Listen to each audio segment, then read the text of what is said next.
आपण समजून घेणार आहोत MT5 मध्ये balance, margin, free margin, margin level म्हणजे काय. सर्वप्रथम फर्स्ट नंबरमध्ये बघायला मिळेल बॅलन्स.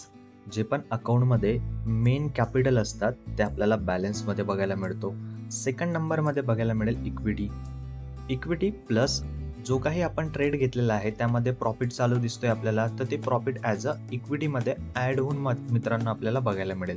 लॉस असतं तर ते कॅपिटलमध्ये लॉस होऊन आपल्याला इक्विटीमध्ये बघायला मिळालं असतं, किंवा पर्टिक्युलर ब्रोकरनी जर बोनस दिलं असेल तर ते सुद्धा इक्विटीमध्ये आपल्याला बघायला मिळतो. थर्ड नंबरमध्ये आहे मार्जिन. जे काही ट्रेडची युनिट आहे ते आपल्याला मार्जिनमध्ये शो होताना बघायला मिळेल. ऑलमोस्ट ट्रेड लिव्हरेज युनिट वगैरे सगळं आपल्याला मार्जिन बघायला मिळेल. फ्री मार्जिनमध्ये equity minus margin is equal to free margin.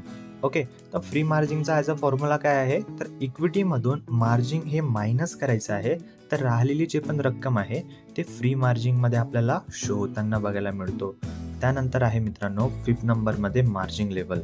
इक्विटीला deviation करायचं मार्जिननी, जे पण ॲज अ तुम्हाला रक्कम बघायला मिळेल, व्हॅल्युएशन बघायला मिळेल, ते एक मार्जिन लेवल म्हणून बघायला मिळेल. अकाउंटची जे पण ग्रोथनेस आहे किंवा वीकनेस आहे, अकाउंट किती स्टेबल आहे, हे आपल्याला ॲज अ मार्जिन लेवलमध्ये बघायला मिळत असतो.